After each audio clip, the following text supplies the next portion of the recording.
go-to if you're going to go to a chain, Mike?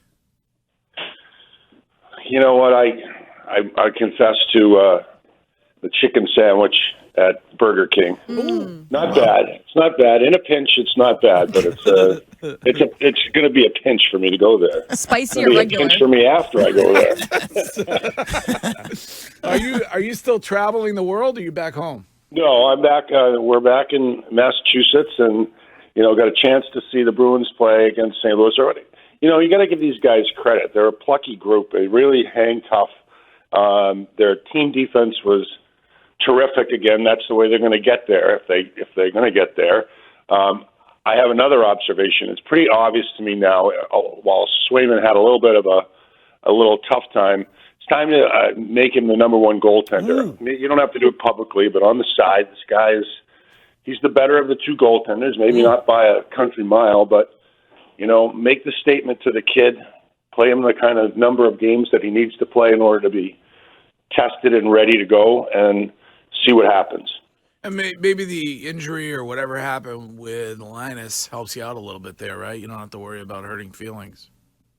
Yeah, that's true. And who knows? It appears to be, and this is speculation only, a concussion. That could take some time. But the good news is that Swayman came back and played a couple of really dandy games for them, and it looks like he's ready to go. And you know what? Mike Riley is a depth chart player. He's been brutal in the last couple of games, but I'm not too worried about the defense as long as Lindholm can come back and he can log 25 minutes a game. That will solve an awful lot of problems. Well, and speaking of solving things, we were talking about the power play the other day. Is that all solved by the return of David Pastrnak in your mind?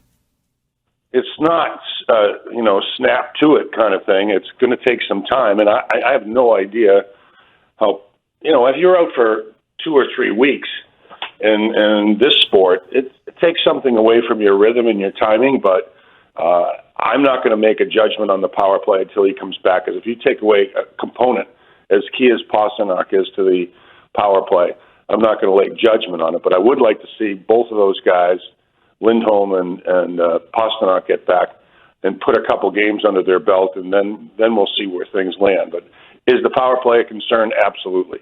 I mean, with or without Pastrnak, it's now got to the point where it's an extended drought, and Pasternak's presence is being sorely missed.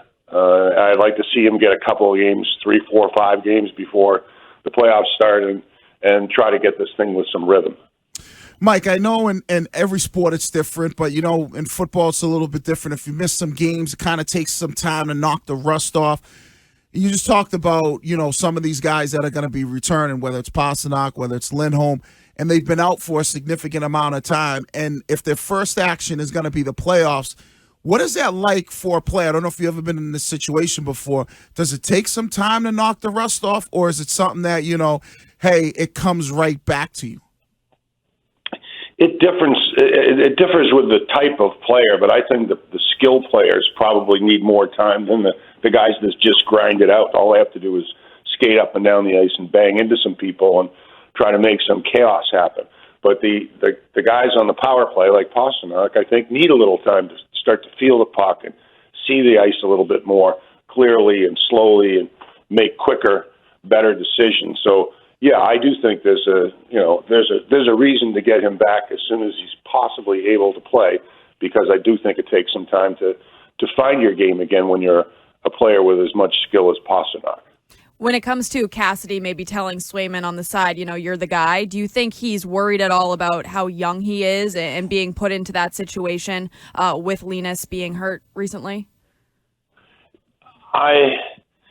Of course, you don't have a history with Swayman, but, to fear that is a mistake. I mean, you can only go by what you see. What I've seen lately, what I've seen through most of the year, is that Swayman is a confident and capable goaltender who I think if you stand with him and tell him that he's your guy and you're going to go with him, and, things can change if he has a 2 or 3 game, really bad stretch, then you can go back to Allmark at some point. But you got to make the kid feel like he's the one. And you don't know because he's a first-year player for all intents and purposes. But I think you're better off giving him the confidence that he's going to be the one to run with the ball and go with it. And by the way, we talked a little bit last week, I think, about Cassidy and his scolding of players publicly.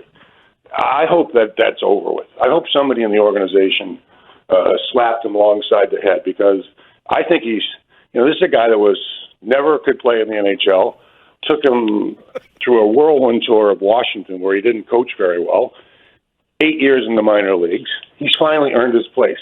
I think he's a good coach. But if he's going to go back to the public drawing board and start blasting people, I don't know if that's the guy you want behind the bench. And I think the players have stood by him for the most part, but I think there's some wobble there. And if I hear it again, if I'm Don Sweeney and I'm Cam Neely, I'm either blasting him or putting him on notice. In your mind, what's the best matchup for these guys first round? I think Scheim said the other day it's Toronto. Is that what you said, Scheim? Yes? That's correct. I feel like Toronto is the best matchup for the Bruins in the first round of the playoffs. Okay, so why? I just think you can. I think physically you can dominate them. I know Austin Matthews is tremendous. I understand he's having a fantastic season, but I just think between their shaky goaltending at points and then your ability to be physical, I think you can beat them up in a 7-game series. Yeah. Well, I'm not as smart as you, so I don't really know who I'd want. I mean, Carolina has hit a little bit of a lull, and so is Tampa. The Rangers they're in fuego right now. So's Florida. I mean, I don't know who to ask for in this matchup, but it certainly is not going to be Florida, and it's not going to be the Rangers right now. And listen, Toronto may have turned a corner here. I don't know. I don't know if they get. It's a good point about the physicality. They play their defenses and all that great. The goaltending is a little suspect, but they've got some pretty good players there and some offensive guys that would be tough to stop. So I don't know. I don't know which poison to wish for, but it's not going to be an easy first round for the Bruins, no matter who they pick up. Mike, before the season, you and I talked about the end stretch. We're a game into that right now with 6 left. You look at how close these games are together, and then you put on top of that the fact that 3 are home, 3 are on the road. So how, as a coach and as a player, are they going to be able to balance getting on a plane to Canada, then back home, then on a plane to Canada, then back home right before the playoffs? It's nuts, isn't it? It's just nuts that they'd have to face this, but it's the pandemic era. It's the way the ball bounces. But I've said it before. You want to win the games. You want to feel good about yourself going into it. But you got to get everybody healthy. You got to share the ice time with all 4 lines. Hopefully you can work on, get your first power play unit out there with Pasternak for 4 games or so, and make sure that it's back to where it should be. And let the results speak for themselves. But I don't think you want to grind anybody at this stage of the season. It's just the schedule is too difficult, too tight, and the playoffs are right around the corner. Mike, great to have you back on American soil, and thanks for being on this morning. And we'll talk to you next week. You got it, guys. Take care.